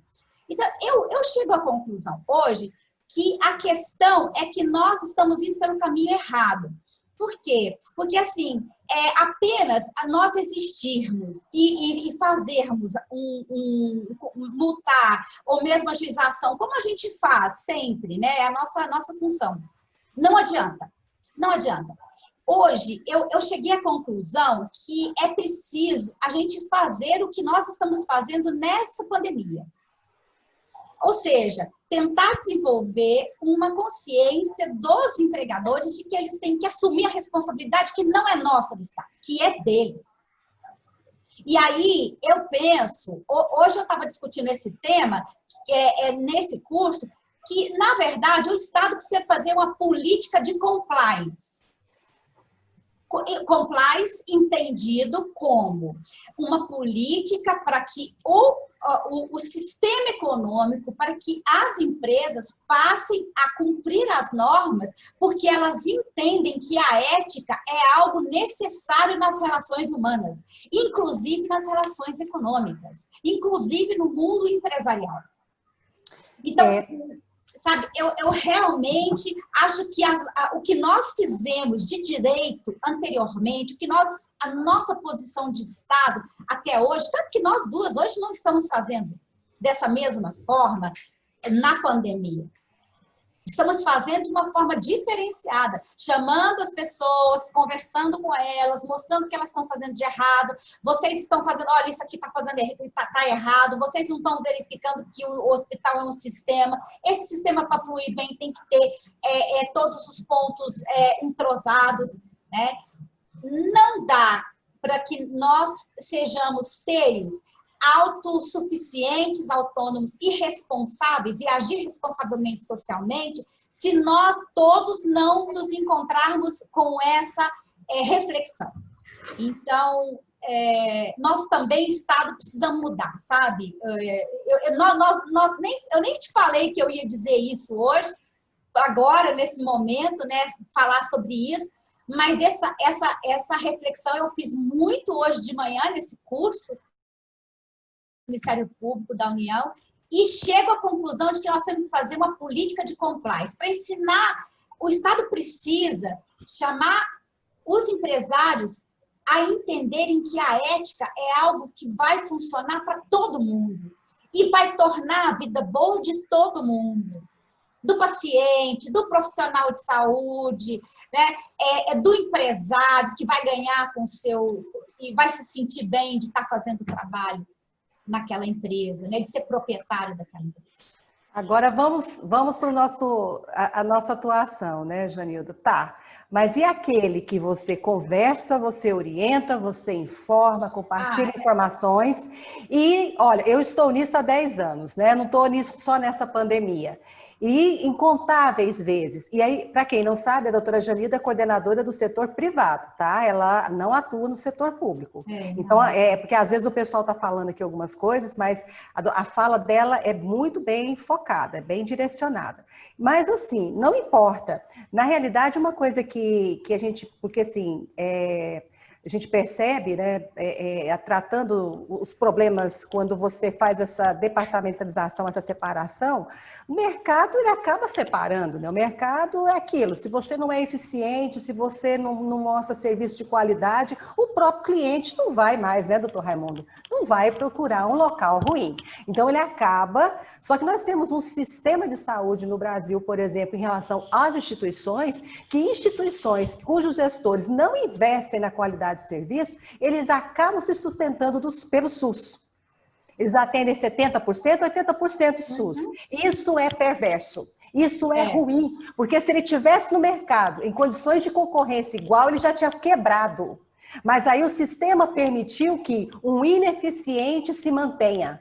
Está lá, sendo sustentado pelo Estado, pelo recurso público. Entendeu, Janilda? E com relação aos gestores públicos, a gente tem que melhorar o controle. Sabe, a impunidade é que gera essas coisas todas. Mas o compliance tem controle. Vou passar a palavra para o doutor Raimundo. A coisa aqui dá matéria mais um mês de live, viu, doutora? Doutoras. É impressionante porque, engraçado, né, como a repercussão ao paciente, ela traz uma gradação de ações, tanto no setor público quanto no setor privado. E até um pouquinho antes de falar de bioética, e só retomando conceitos que a doutora Janilda trouxe agora, compliance é necessário. Isso aí a gente não tem sombra de dúvidas, porque a tradução do compliance como conformidade é aquilo que encadeia toda a estrutura organizacional para que o processo dê certo. E aí sim a gente comece já a ter esse controle pelo compliance que traga uma maior eficiência. Mas a gente precisa construir isso e construir de uma maneira que tenha-se um alicerce muito sólido e fértil para que a gente consiga fazer esse desdobramento para todas as etapas, e aí sim a gente moldar a cultura que hoje permeia, que eu concordo com a doutora Jaqueline, a cultura da ineficiência, que muitas vezes ela é premiada. Muitas instituições que são privadas, elas lançam mão de ter o SUS como um tripé que vai dar aquela manutenção das contas para que se mantenha às custas do prejuízo ao paciente, do não compliance, da não conformidade, e que se tivesse concorrendo no livre mercado, não existiria mais. Então, acredito que a gente precisa muito pensar nisso, e é isso aí, doutora, da outra live, mais 14 dias de live, para a gente aí desdobrando os temas para poder discutir sobre isso e conversar sobre isso.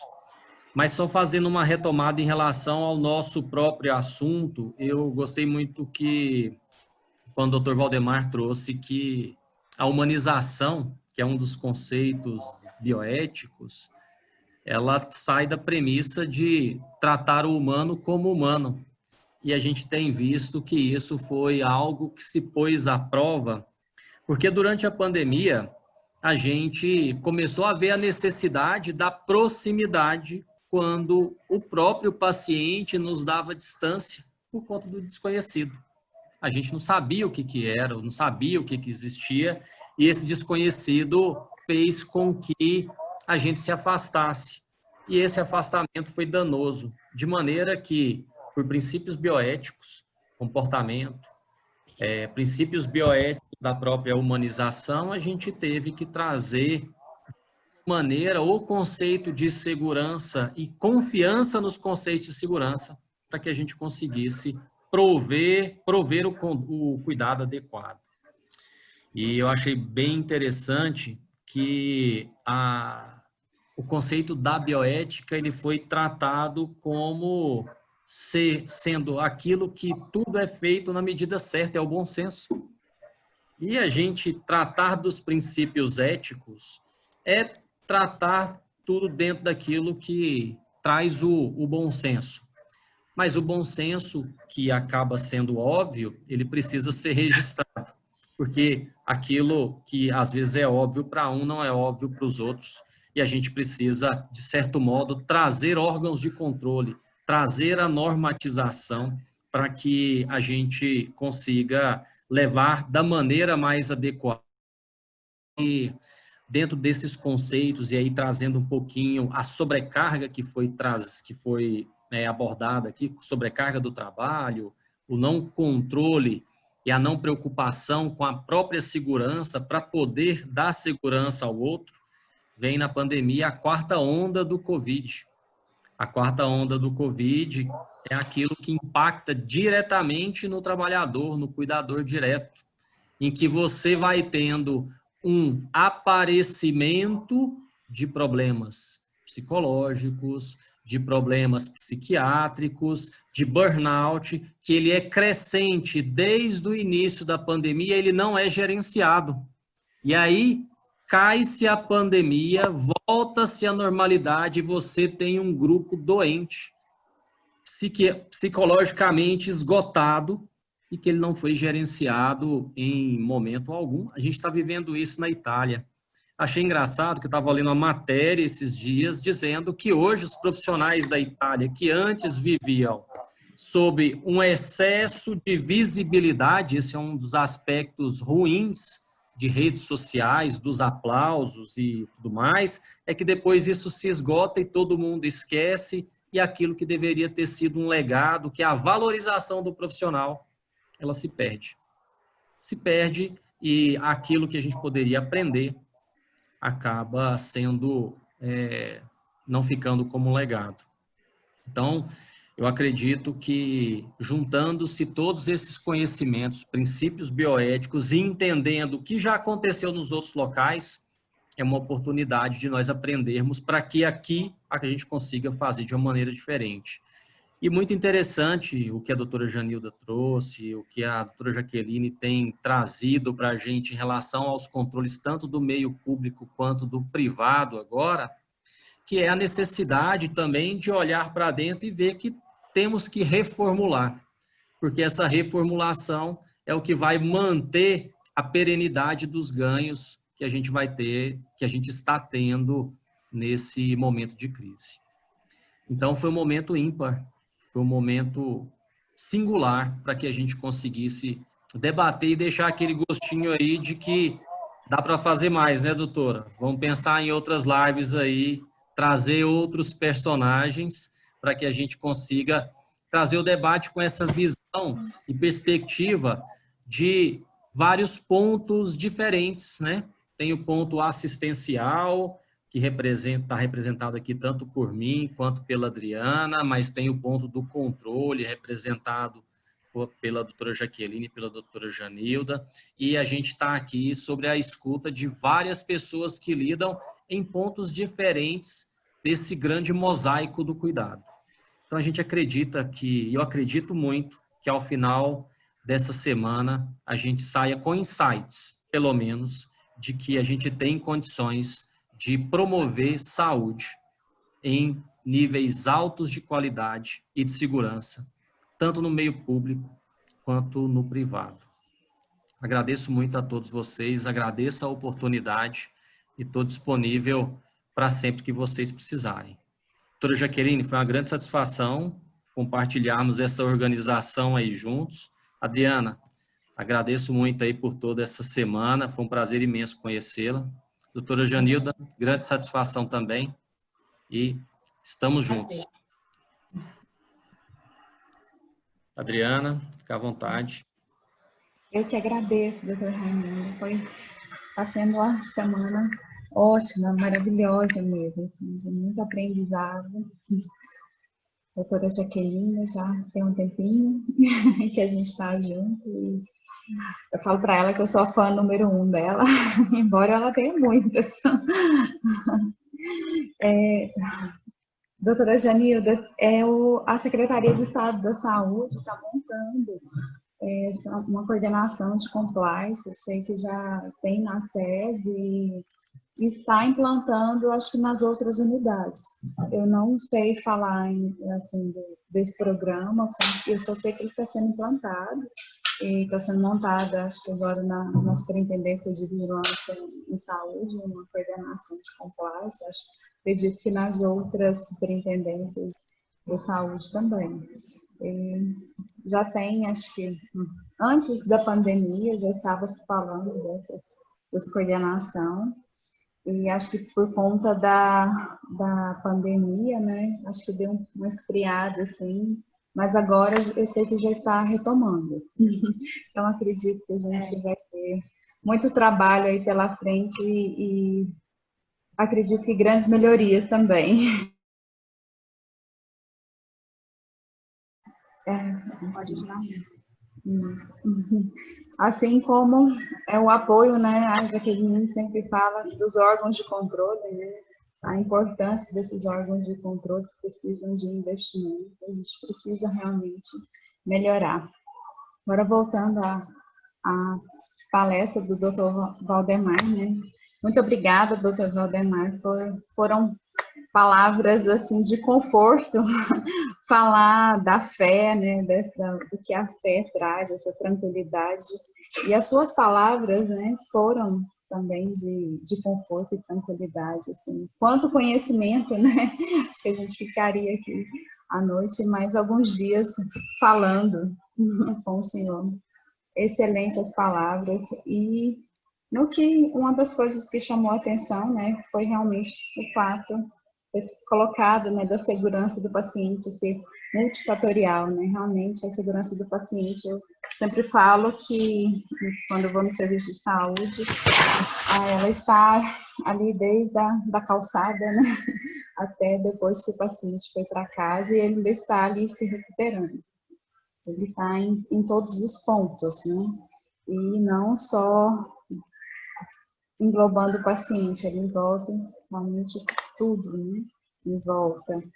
E a gente pensando, né, nessa segurança do paciente, e o senhor colocou o fato dos pacientes hoje estarem com medo, né, de ir até uma unidade de saúde e às vezes ele pode morrer com uma sepse, um apendicite, um AVC, porque ele tem medo de procurar uma instituição de saúde devido ao momento que nós estamos enfrentando, né? E como passar essa segurança para esse paciente que ele nem está na instituição de saúde, né? Hoje, a gente não está conseguindo passar essa segurança nem para os profissionais de saúde, né? Os profissionais estão com medo, inseguros, não sabem usar o EPI, não esqueceram, parece que de repente, muitos, mas não todos usando. E como que eu vou realmente passar isso, né? Diante de tantas falhas que eu sei que envolvem, né, uma instituição de saúde, os aspectos técnicos, os aspectos culturais, né, estruturais, né? Você falou também do fato de, às vezes, mais lotado, né, melhor. Então, esse aspecto ético que a gente enfrenta, às vezes, né, esse modelo de pagamento, né, que quanto mais doente, melhor. Infelizmente, a gente passa por esse problema em algumas instituições de saúde, né?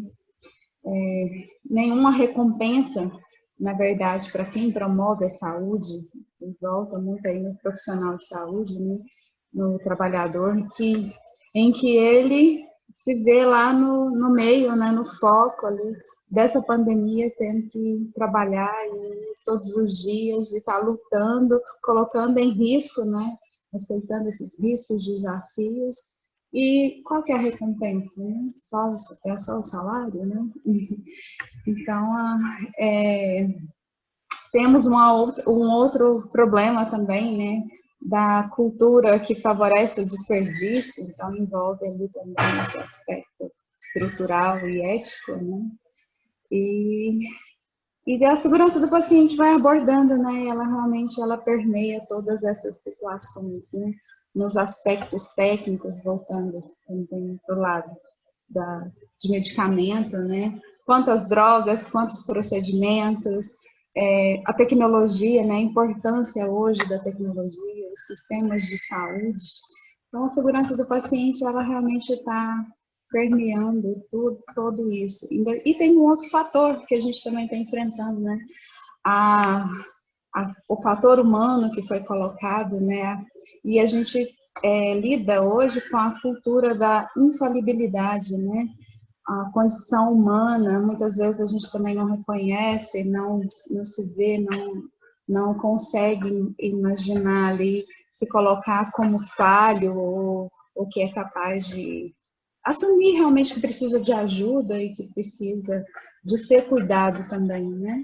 Então, nessa pandemia foram muitos aspectos que ficaram evidentes, né? E a segurança do paciente sempre passando, permeando por todos eles, né? Eu tinha falado já antes também da cultura da culpa, né? E da cultura de segurança do paciente que tem que ser implantada, que é um novo modelo. Você realmente mudar valores para você ter uma melhoria, você tem que ter uma mudança, né? Não necessariamente toda mudança ela vai ter uma melhoria, mas se você precisa de ter essa ação de mudar. O Dr. Valdemar pontuou, né, foi em diversos pontos, assim, e eu fui vendo, assim, em cada um realmente a segurança do paciente permeando, e sempre voltando também para a segurança do trabalhador. Né?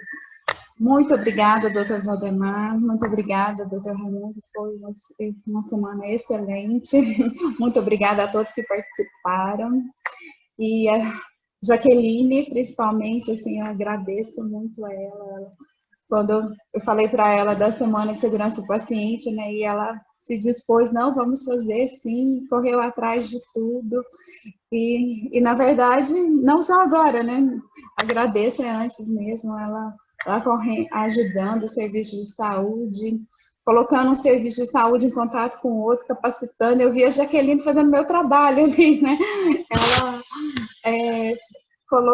ajudando a capacitar, né, a qualificar os profissionais de saúde. Então, assim, a importância do trabalho, né, que a Jaqueline desempenha aqui em Goiás para as diversas instituições de saúde, não só de saúde, né, que ela toma conta de outros setores também. Então, muito obrigada, Jaqueline, por tudo, e está com você a palavra. Obrigada e agradecer especialmente a todos vocês, né, que acreditaram, né, doutor Raimundo, doutora Adriana, nessa nossa iniciativa. Obrigada, Genilda, e todos os expositores da semana. Hoje, doutor Guzmão, doutor Valdemar, mas nós tivemos de vários expositores durante a semana, que depois de um dia intenso de trabalho, de uma pandemia, todos são profissionais de saúde, tiraram um tempinho para falar conosco, estar aqui conosco, compartilhando ideias, informações, ideias transformadoras, né, doutor Raimundo, inovadoras, né? Fizemos várias reflexões importantíssimas para que tipo de sistema de saúde, né, nacional que nós queremos e que tipo de segurança, né, que os trabalhadores precisam, que é o foco, né, da Auditoria Fiscal do Trabalho. Agradeço a presença dos auditores fiscais do trabalho que participaram da live essa semana. Muito obrigada a todos vocês, né? Obrigada à minha chefia, às minhas chefias que estão também trabalhando assim incessantemente, o Afonso, a Jaqueline, a nossa equipe toda, o Ricardo, a Juliana, a Cláudia, né? Nós somos tão poucos, doutor Raimundo e a Adriana sabem disso. A doutora Janilda sabe disso, mas é uma equipe muito dedicada, muito empenhada, né, que faz o que é possível, assim como os trabalhadores da saúde também, né, fazer o melhor possível, né, para prestar a melhor assistência possível. E nós, na nossa área de competência, tentamos fazer o melhor, né, para os trabalhadores cuja proteção é a nossa missão institucional, né? Vou deixar aqui meus profundos agradecimentos a quem tornou isso tudo possível também, né, Adriana e Raimundo, o pessoal da TI, né, do HGG, do IDETEC, a Donai, Guilherme, Zé Cláudio, a equipe do HGG, né, do IDETEC. Vou deixar meus agradecimentos também aqui a todos os profissionais de saúde do Estado que desde o início dessa pandemia, sem exceção, Anis Hassi, vou citar todo mundo não, mas vou citar alguns, né?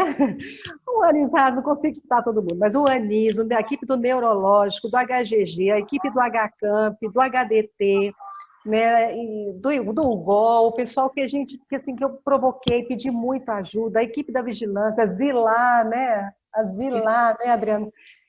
Noites insones, né, com essa equipe da vigilância sanitária, a equipe da Flúvia, agradeço ao doutor Ismael por ter colocado a Secretaria de Estado, a equipe da Secretaria de Estado, ajudando a Auditoria Fiscal do Trabalho a fazer interpretação técnica, deixo bem claro, pautada pela técnica, de tudo que tem sido desenvolvido, as habilidades técnicas, a interpretação da legislação, porque uma coisa que nós falamos nessa pandemia foi uma confusão, né, doutor Raimundo, né, Adriana, que foi gerada de informação, e as autoridades, se elas querem fazer bom serviço público dentro das instituições, ela tem que se cercar de pessoas que saibam fazer a leitura correta de tudo isso, né? E aí você tem que se cercar de especialistas, né? E nós temos especialistas brilhantes dentro dos órgãos públicos, pessoal, dentro das instituições. Então, a pandemia não acabou, nós estamos num momento crítico.